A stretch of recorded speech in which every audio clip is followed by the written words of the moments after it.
We have another special guest today, our FEMA Administrator Deanne Criswell, and she's going to give a brief update to all of you at the top on all of the important work the FEMA is doing to help us fight the pandemic. She'll take a few questions, and then we'll proceed with a briefing from there. I know it's going to be a short one today, but we'll try to get around to as many people as possible. With that, I will turn it over. All right, thank you.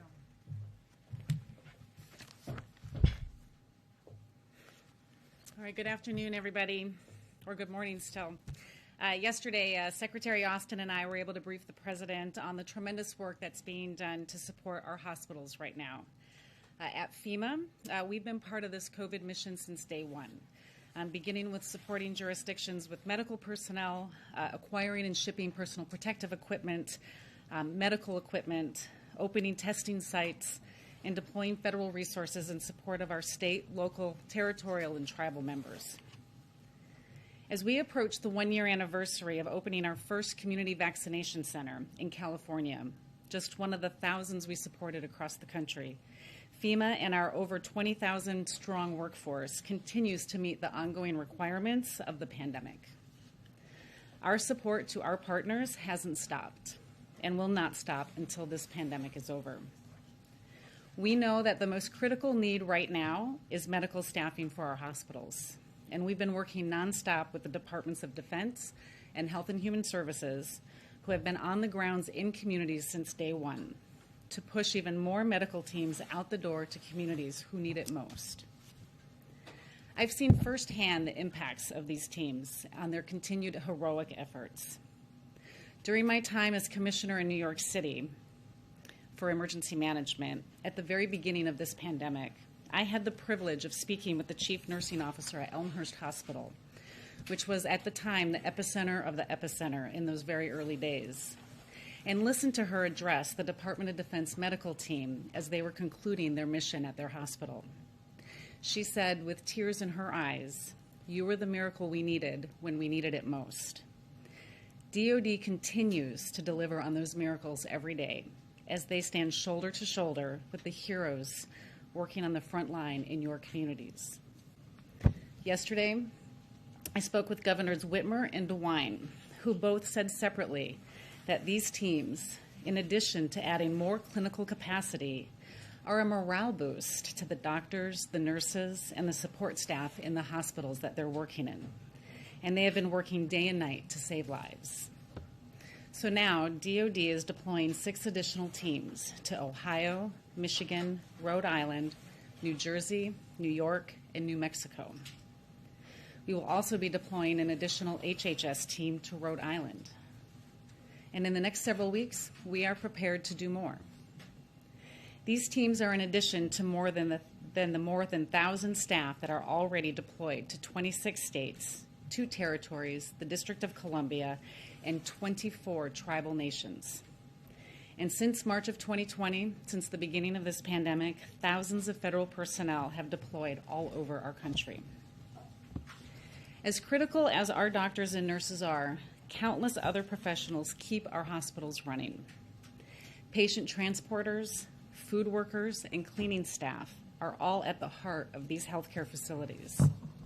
And so for that reason, with the President's support, I am now directing an expansion of our FEMA policy to permit funding to states who elect to use their National Guard troops to fill these critical support roles in hospitals. During every disaster, FEMA's strength is our ability to coordinate with other stakeholders, federal, state, local, tribal, private, and nonprofit partners, to identify gaps and meet needs. And this COVID mission has been no different. We meet with our DoD, HHS, and other federal partners daily to anticipate future needs and fill those requests. FEMA has also been supporting communities across the country through nearly $100 billion in funding for all types of COVID-related needs, including vaccination, safely opening and operating schools and other public facilities, and testing, thanks to an unprecedented commitment by this administration. This funding, combined with the extraordinary work of DoD, HHS, and our other federal partners, has enabled states and local communities to fight this pandemic, save lives, and protect families. This pandemic has shifted and changed through the Delta variant and now the Omicron variant, but our commitment and the commitment of the entire federal family has not changed. Together, we will continue to surge staff, push resources, and provide support using every tool that we have available to fight our fight against COVID-19. Thank you. I'll take a few questions. All right. Lisa. Thank you, and thank you for being here, Administrator. Manpower is one thing, but I know you've talked about in the past, too, having to make sure they have somewhere to work and that there are hospital beds. So for these 6 particular states and hospitals that have been identified, are you building out capacity, adding more physical space for the teams to work? In these specific states, these 6 states, we are just sending staff. That is the request that they had. Our regional administrators have been in constant communication with our state emergency management directors and state public health directors throughout this pandemic, and we have been conducting recently facility expansion assistance to all of the states. Right now, we've had a few states that have requested some assistance in helping to identify where they may be able to expand, but we've had no specific requests to expand hospital capacity outside of maybe setting up a tent outside of their emergency room to be able to support triage efforts. Thank you. Alex? I do have a question. You know, this has been a year of unprecedented natural disasters as well as obviously a global pandemic that has no end in sight at this point. Are you largely relying on ARP funding, or are you hoping to get more funding from the administration going forward as we're looking at another year of ongoing challenges? Yeah, the funding that FEMA uses is through our Disaster Relief Fund, and right now for all the requirements that we have on our plate, we have enough funding within that to meet all of those demands. Jeremy? Thank you, Administrator, for doing this. What kind of feedback were you getting from governors or hospitals that led to this decision and this added flexibility? And then secondly, I'm also wondering, you know, next week there's, I guess, 120 military members going as part of the 6-state deployment. That's out of the, I think, 1,000 military members that the President has said he would mobilize this coming month. So why are you only sending 120 right now at a time when there are, you know, nearly 24 states, I think, that have 85% plus ICU bed capacity? Are there not more requests coming in, or what are you waiting for to deploy the rest of that 1,000? Yeah, great questions. And so on the first question, remind me the first question again real fast. The feedback that you're getting from Right. governors and hospitals. So again, my regional administrators, they've been communicating with our state directors daily. And one of the things that we have heard recently is, while we do need medical staffing, there's a lot of other functions within the hospital that need additional staffing, in particular because of the Omicron variant and how it's taking other staff within the hospital out. And so we've been able to expand our policy in order to make sure that we're providing whatever type of resources are available to keep those hospitals functioning. So an incredible step forward to make sure that they can keep moving. As far as where we're at with the deployment of personnel going out, the Department of Defense, through FEMA, we have been sending Department of Defense personnel out throughout this pandemic. We sent several teams out during the Delta surge, and we started to evaluate what we thought the impacts would be for the Omicron variant earlier in December. And that's where the initial announcement was made that we were going to send 1,000 additional personnel from the Department of Defense. As we get requests from our state partners for what they need, these are the requests that we have right now, and we're filling those based on when they can receive them. Thank you for the question. So what's the point of now sending N95 or KN95 masks out to Americans if a lot of those masks are just single daily use? Like somebody wears it once, then what? Masks save lives, I think, is the important thing here. And we want to make sure that everybody has the tools and resources that they need in order to protect themselves and their families. Go ahead in the back. Administrator, thank you so much for taking my question. I just want to ask you, is there any plan, you said your agency is willing to do more, but is there any plan to set up perhaps more of those mass testing sites, federally run testing sites or the vaccination sites to help stop the spread, but also get people tested? We know that the administration is planning to send out those rapid tests, but the PCR test, of course, is more accurate. So is there a plan to do more in some of those hard-hit states across the country?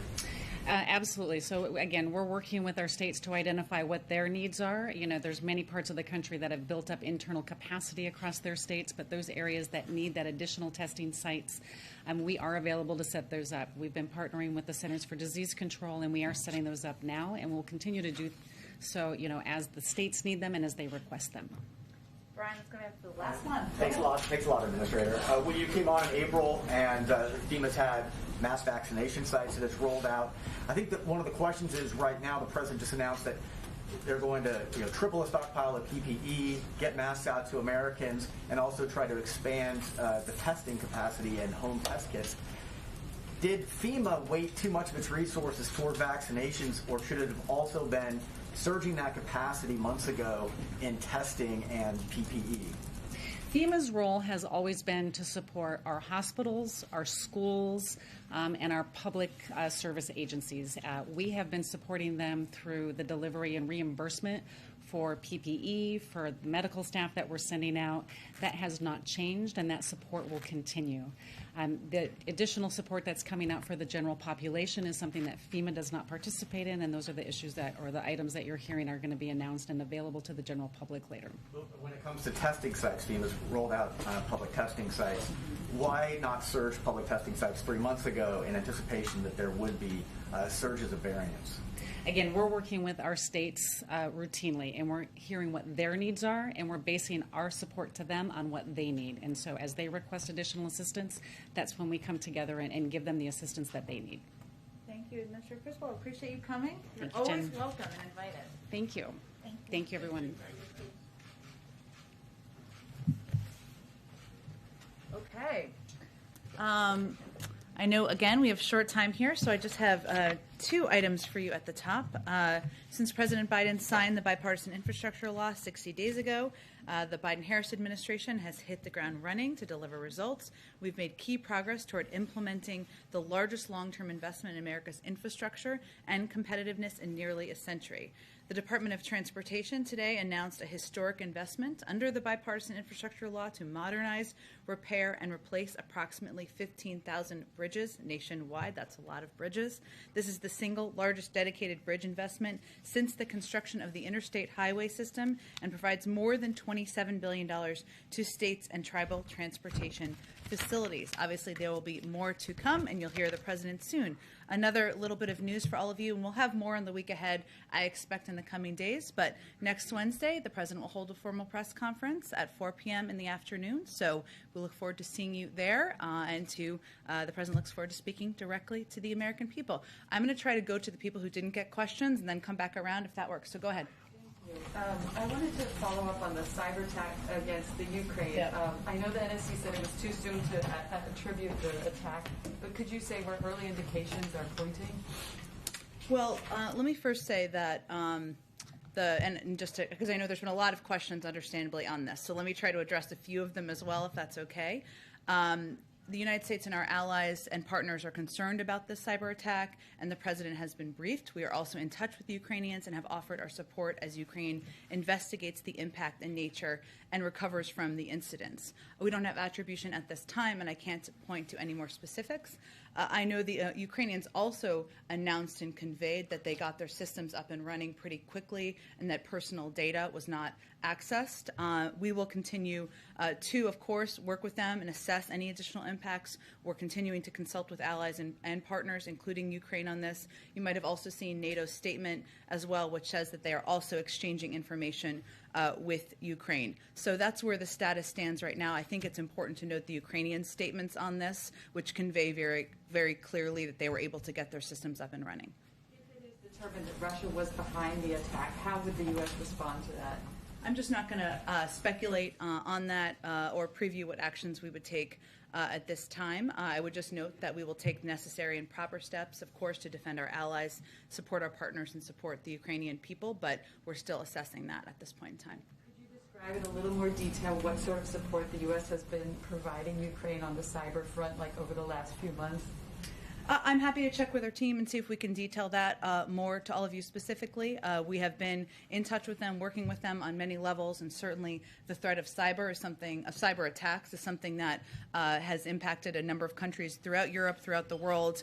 We're providing, of course, best practices, the expertise we have in the U.S. government, but I can see if we can detail that more specifically. Chris, go ahead. I know there have been some challenges this week, but zooming out kind of even more, what's your message to Democratic voters out there who said They voted for lawmakers to protect voting rights, turn the tide on global warming, lower prescription drug prices, reform police departments, raise the minimum wage, tackle student debt, and have gotten none of it.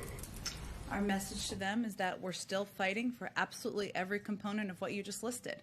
And that right now we're dealing with the realities of the fact that we have a very slim majority in the Senate and in the House that makes things more challenging than they have been in the past. I would also note, and I bet a lot of Americans who have conveyed their advocacy for a lot of those issues the president cares deeply about, have also cared deeply about getting the pandemic under control, have also cared deeply about ensuring schools are open across the country, that small businesses are functioning, that our economy is up and running. And those have been the top issues basically in every piece of data we've seen across the board. So the message from the president to them is he is committed to continuing to fight. You heard him say this week that voting rights, the rights of people to express their views at the polls is something that is fundamental to him, and he's going to stay at it. One last thing. Do you have any news for us on the president holding a formal news conference? I just announced one at the top. Chris, we've just caught you. It's okay. I now relate to your teachers in high school and what they may have experienced, but it's okay. Yeah, there you go. It's to be fair, it is a Friday and a very busy news week, so everybody should take any pressure off of Chris. Go ahead. Yes, go ahead. And we have not met before, so welcome to the briefing room. Thank you. Is the president planning any sort of staff shakeup or changes at the White House given recent setbacks, including inflation at a 40-year high, the Supreme Court blocking the vaccine mandate, and the collapse of voting rights legislation? Well, I would say the other way to look at the last year is that 200 million Americans are now vaccinated. More than 80% of Americans have received at least one dose. If you look back to a year ago, only about 35% of people were willing to do that.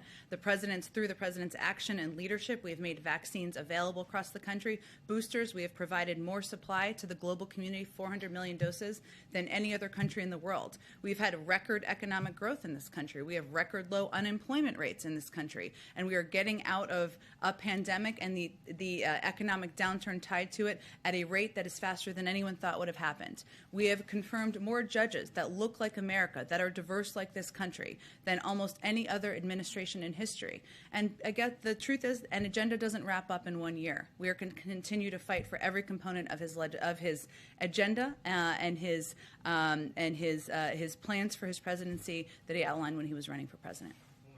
Can you confirm that a coronavirus emergency spending request is coming, and what details can you provide on that? Well, we are always in touch with Congress and leaders in Congress about what needs the American people have as we continue to fight the pandemic. That has been the case continuously throughout the pandemic. And that remains the case today. I don't have anything to preview for you, but I would just echo what Speaker Pelosi said over the weekend, a couple days ago, where she said that we weren't going to let resources get in the way of fighting the pandemic. That continues to be our view, but I have nothing to preview at this point in time. But those conversations are ongoing. Go ahead. I have a couple of questions, and one from my colleague at VOA. Sure.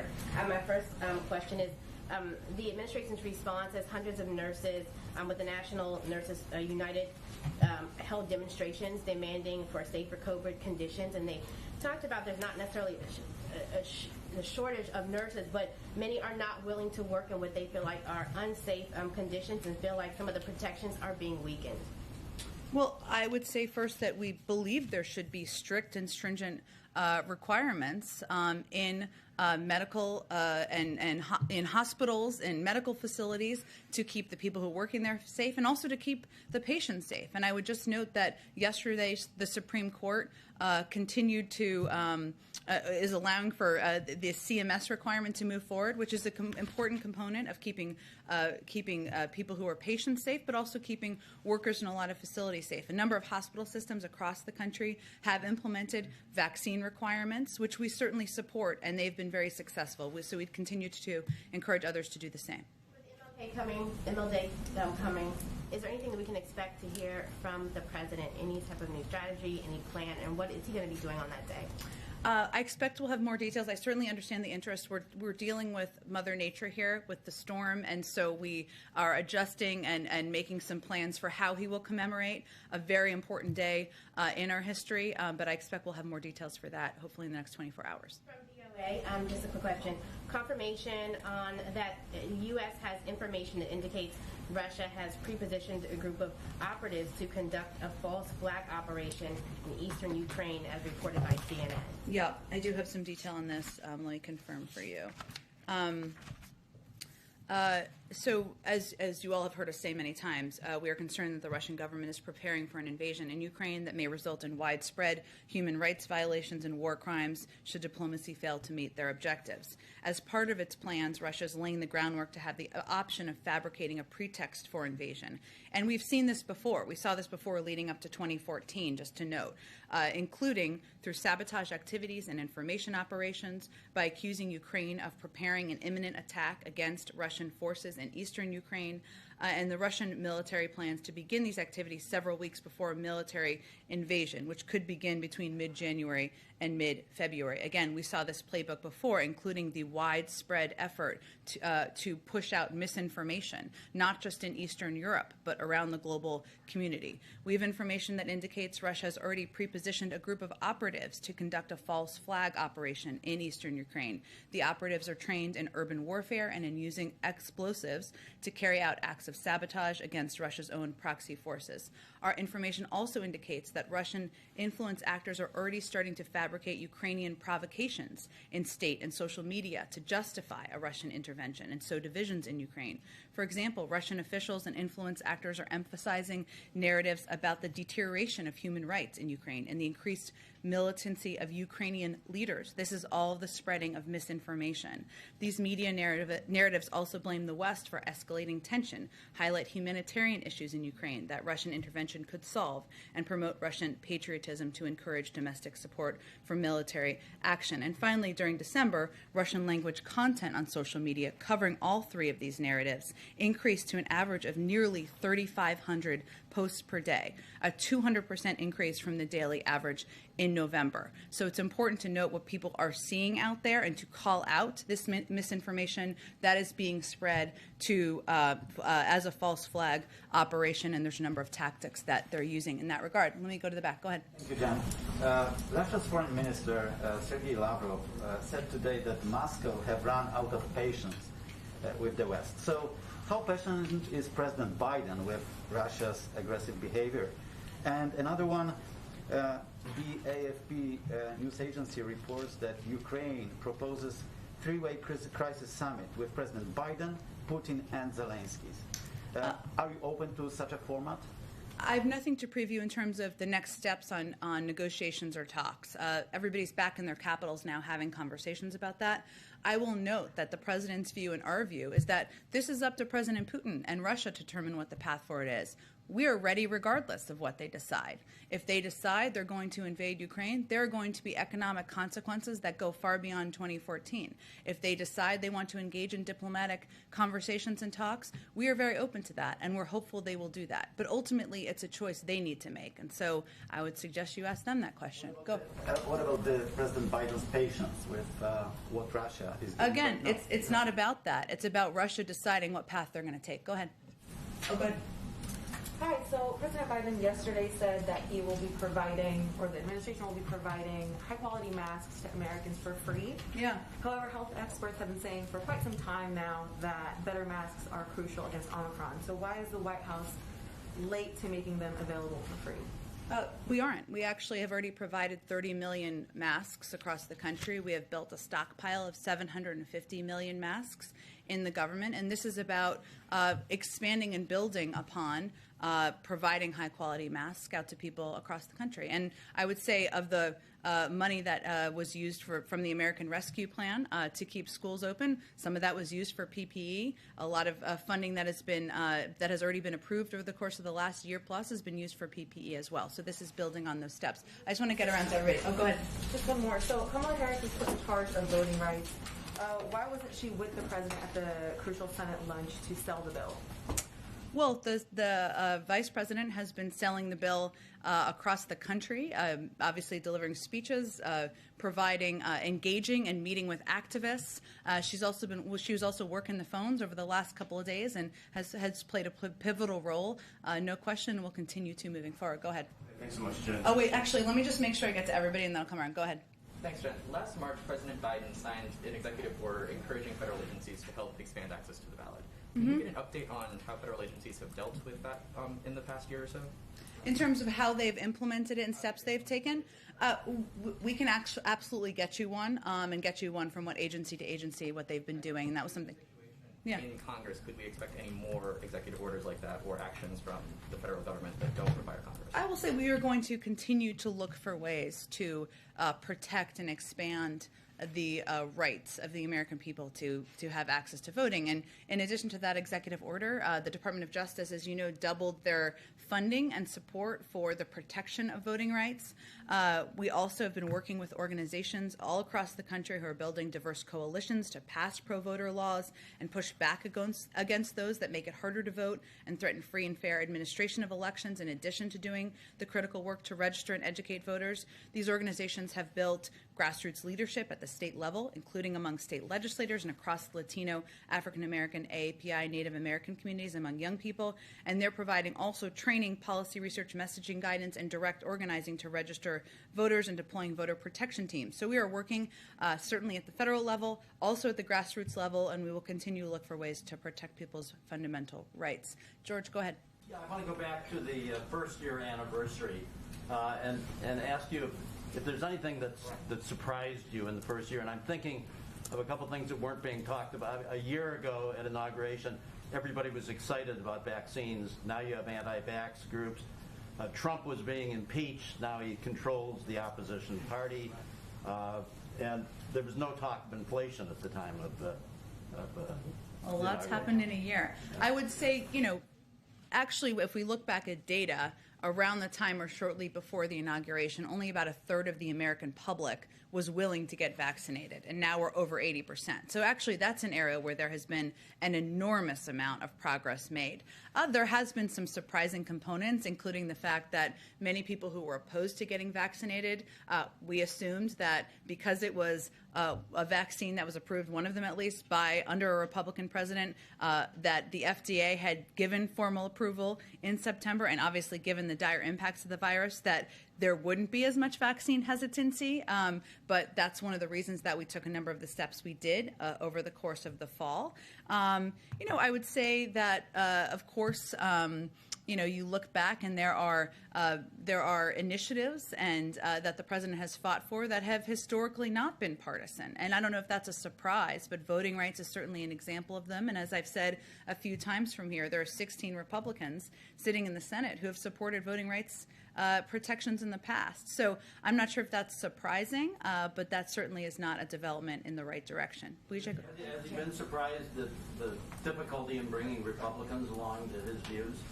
Well, I think a lot of people are surprised 19 Republicans voted for the infrastructure bill and 5 or 6 voted in the Senate and 5 or 6 voted in the House. There are again initiatives and policies that have historically had bipartisan support, like voting rights, that have become unfortunately perceived as a partisan issue. Go ahead. Thanks, Jen. Back to Russia. Just hours before that cyber attack on Ukraine, Ukraine's ambassador here in Washington told CBS News that her country believed the cyber attack would precede any major military action by Putin's forces. I think you touched on this when you were talking about the groundwork being laid, but just to be more clear, does the administration view cyber attacks as a signal that Russia plans to invade? I'm not going to give an assessment of that from here. I would just note it's also important that to include the context of the fact that Ukrainian officials have spoken to the impact of this specific attack. We know that cyber is a tool that many actors across the world use as a form of warfare. We have seen that only increase in recent years. But in terms of what the chain of events would be or will be, I just don't have anything more for you on that. Has the cyber attack and the false flag ops that you talked about, has that changed the assessment of how probable a military invasion would be compared to yesterday before these two incidents? I think it gives everyone a pretty clear picture of what we're seeing in terms of the preparations.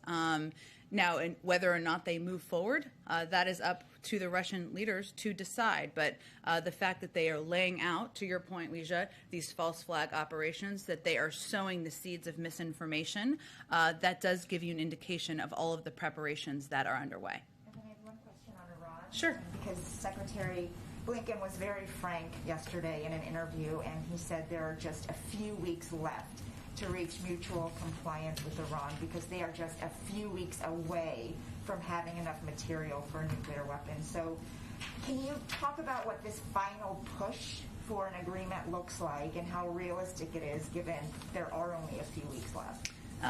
I, of course, agree with Secretary Blinken. I mean, I was going to say he's absolutely right, which seems like a silly thing to say. But I would note, Weijia, that it is a critical time. This is how the president sees it as well. Though there has been some progress made in negotiations, if we don't reach an understanding soon on mutual return to compliance, we will have to consider a different path forward. And the bottom line is the president is not going to allow Iran to possess a nuclear weapon. And as Secretary Blinken noted, they have made progress. And this is no thanks to the decision by the former president to pull out of the Iran nuclear agreement, despite promises that they would agree on a stronger agreement, that Iran would not move forward. They have done exactly those things. Exactly those things they predicted would not happen have happened. That is why we're in the point we are in. But that means several weeks ago, the president asked his team to prepare a range of options. They have done that. And obviously, our preference is always diplomacy. Oh, I got it. Okay, Peter, go ahead. Last one. Thank you, Jen. President Biden promised to bring decades of D.C. experience to the Oval Office, but Build Back Better has not passed, voting rights apparently not going to pass, and vaccine requirements that he likes are apparently illegal. What happened? Well, first, Peter, I would say if you look back at last year and what we were able to accomplish, that include getting the American Rescue Plan passed, a package that has contributed to cutting childhood poverty by 40%, has helped ensure we are moving at a faster pace toward economic growth, toward a record low unemployment rate, helped ensure schools, more than 95%, are open across the country. He also pressed, despite skeptics, to get a bipartisan infrastructure bill passed, one that we're just announcing today, the fact that 15,000 bridges are going to be repaired. That was despite many skeptics. And because of his efforts, 200 million Americans are now vaccinated. The work of an administration continues after 1 year, and he will continue to press forward on all of those priorities. But as you talked about a year ago and working with Republicans, now he is talking about Republicans that don't agree with voting rights. He's describing them as George Wallace, Bull Connor, and Jefferson Davis. What happened to the guy who, when he was elected, said, to make progress, we must stop treating our opponents as our enemy? I think everybody listening to that speech who's speaking on the level, as my mother would say, would note that he was not comparing them as humans. He was comparing the choice to those figures in history and where they're going to position themselves as they determine whether they're going to support the fundamental right to vote or not. One last thing. The Bengals are playing tomorrow. I'm just giving it a shout out so that my husband will be excited at home. They haven't won a playoff game in 31 years. Okay, we've got to wrap it up. Can I get a quick, yes, go ahead. Can I get a quick update on, now that the dust has settled, are there any steps the administration is going to take going forward with respect to the vaccine mandate? And have you found that it was a success? And then one more update on yesterday. Are you guys still making calls this weekend on voting rights? It seems that Manchin and Sinema, even after coming to the White House, there's no hint that they're going to change their position. So, I mean, what do the next few days look like before that vote? Well, I would say that the president's view, as you heard him say yesterday, is that we're going to continue to press to get this done moving forward. And that means continuing to engage with a range of officials who are supportive, some who have questions, and some who are skeptical. He obviously met with Senator Sinema yesterday afternoon, even after she made a public speech about her opposition to the filibuster. I think that's evidence of his continued commitment to keep engaging. As it relates to the vaccine requirements and what's next, as the president said yesterday, the Supreme Court has chosen to block common sense life-saving requirements for employees. We're, of course, immensely disappointed by that decision. It's now up to the states and individual employers to put in place vaccination requirements. Here are some pieces of good news, and this is a little updated from yesterday. Businesses and other employers have already taken these steps. Nearly 40% of Fortune 100 companies have vaccine requirements.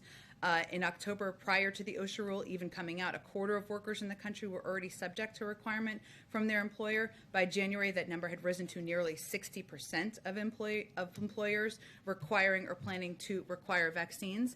And since the administration began implementing requirements in July, we've gotten from 90 million to 30 million Americans unvaccinated. More work to be done, no question. It was good news that the CMS requirement for healthcare workers was kept in place. That will impact 10 to 11 million. And there are a number of companies across the country that are good models. We're going to continue to echo those. Okay, I don't want you to be late. Go ahead. Just real quick, did the president move the needle at all with Senators Manchin and Sinema as it relates to voting rights and the filibuster? I will let them give an assessment of where they stand. And I understand you guys think this is a fight worth having, but are you clear-eyed at least, and are you willing to tell your supporters to be clear-eyed that these votes next week on voting rights and on changing filibuster rules are going to fail?